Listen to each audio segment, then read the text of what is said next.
Hello students, आज के video में हम बात करेंगे पैलिमोन के डाइजेस्टिव सिस्टम के शेष भागों के बारे में।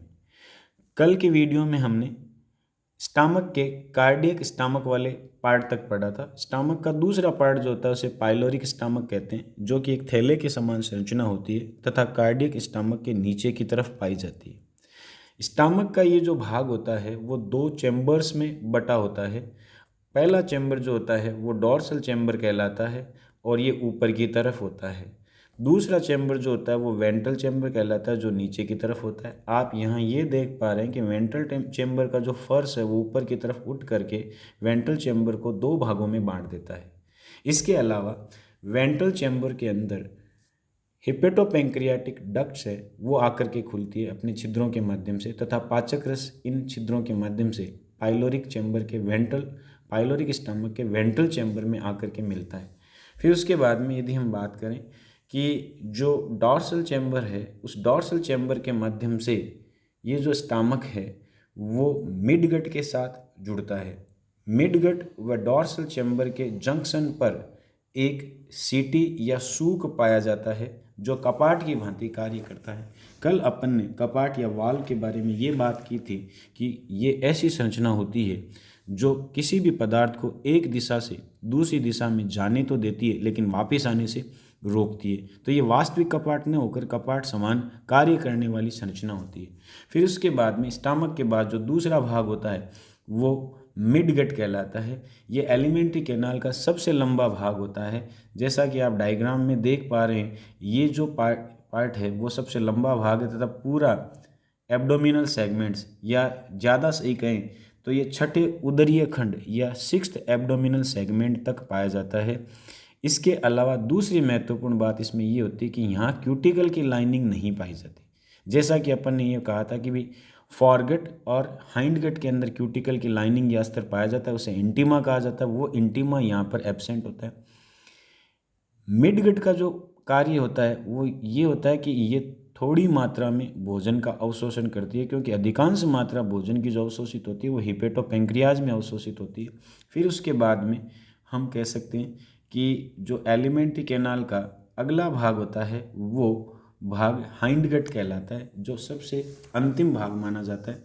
इस नीचे के डायग्राम में आप देख पा रहे हैं कि हाइंडगट का ये जो फूला हुआ भाग होता है उसे अपन रेक्टम कहते हैं, और ये रेक्टम एनस के थ्रू टेल्सन वाले सेगमेंट में शरीर से बाहर की तरफ खुलता है। याद रखने वाली बात यह है कि हाइंडगट में इंटीमा या क्यूटिकल का स्तर है वो पाया जाता है। उसके बाद में हम बात करें एलिमेंट्री कैनाल में खुलने वाली ग्लैंड की, जिसे हिपेटोपेंक्रियाज के नाम से जानते हैं।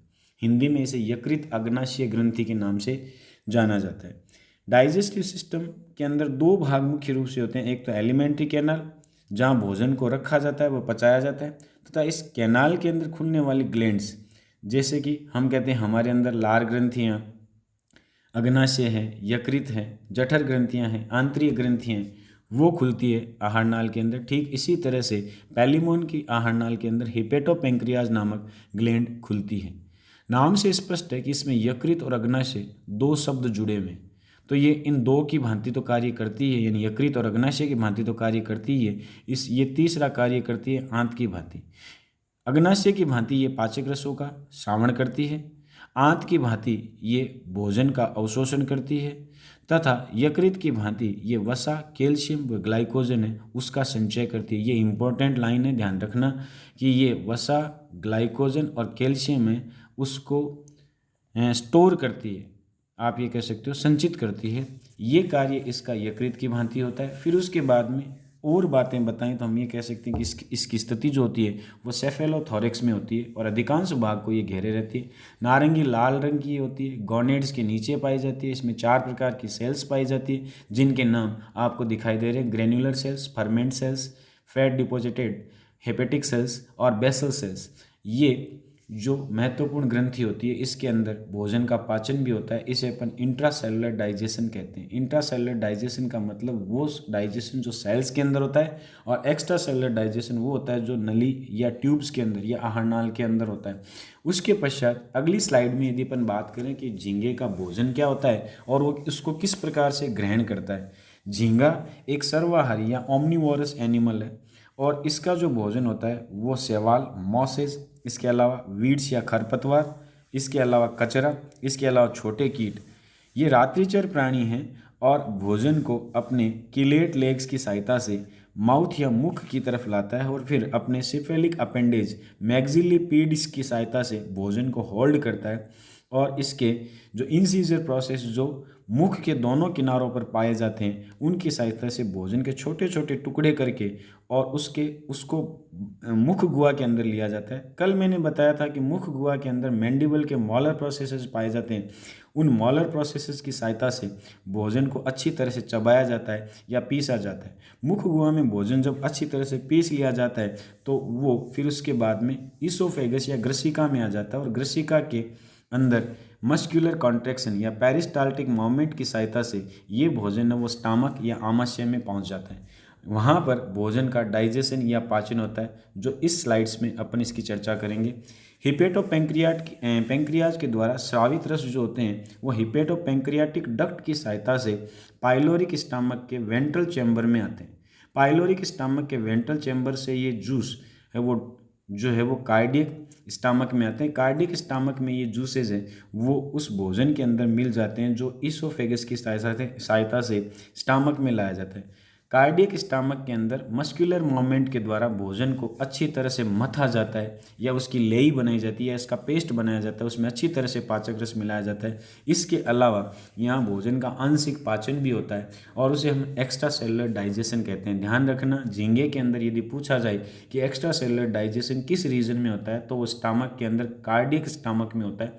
फिर उसके बाद में कार्डियक स्टमक की जैसे कि अपन ने खास बात बताई थी कि इसके अंदर पाई जाने वाली बहुत सारी प्लेट्स, उनमें से एक मुख्य प्लेट जो होती है वो हेस्टेट प्लेट कहलाती है। वो त्रिभुजाकार प्लेट जो होती है उसके ऊपर से भोजन जब गुजरता है तो मैंने ये कहा था कि उसके दोनों तरफ स्लॉप या ढाल पाई जाती है।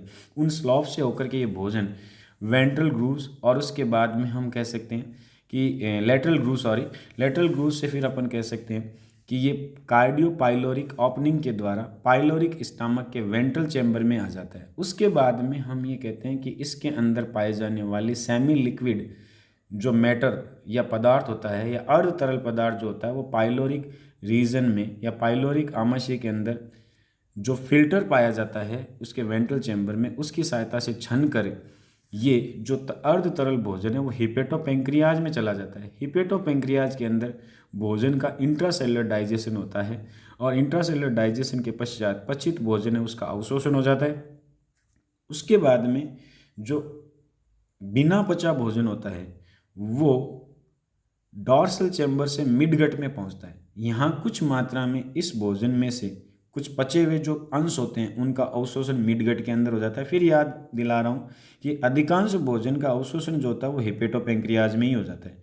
हिपेटोपेंक्रियाज में इंट्रासेलुलर डाइजेशन होता है। ये दो महत्वपूर्ण बातें यहाँ पे होती है। उसके बाद में मैं कह रहा हूँ कि जो बिना पचा भोजन मिडगट में पहुँचता है वहाँ पर कुछ मात्रा में जो कण बच जाते हैं पचे हुए उनका अवशोषण हो जाता है। फिर अपचित भोजन जो है वो हिंडगट में से पहुँचता है या गुजरता है तो वहाँ पर पानी का अवशोषण भी हो जाता है। पानी अवशोषित होने के बाद में ये अनडाइजेस्टेड फूड जो होता है उसको मल कहते हैं। वो मल है वो एनस या गुदा के द्वारा त्याग दिया जाता है जिसे डिफेकेशन या मल त्याग की क्रिया कहते हैं। आपकी सुविधा के लिए मैंने अगली स्लाइड के अंदर इसको जो भोजन है उसका किस तरह से उसको ग्रहण किया जाता है, किस तरह से उसका पाचन होता है, भोजन कहाँ से कहाँ जाता है या किधर उसकी जो पासिंग होती है, उसके बाद में अंत में वो उसकी जो वेस्ट मटेरियल उसका एलिमिनेशन एनस के थ्रू है वो हो जाता है। तो यहाँ पे डाइजेस्टिव सिस्टम और उसकी मैकेनिज्म है वो कंप्लीट हो जाती है। अगला टॉपिक जो हम लेंगे वो रेस्पिरेशन से संबंधित होगा जो अगले वीडियो में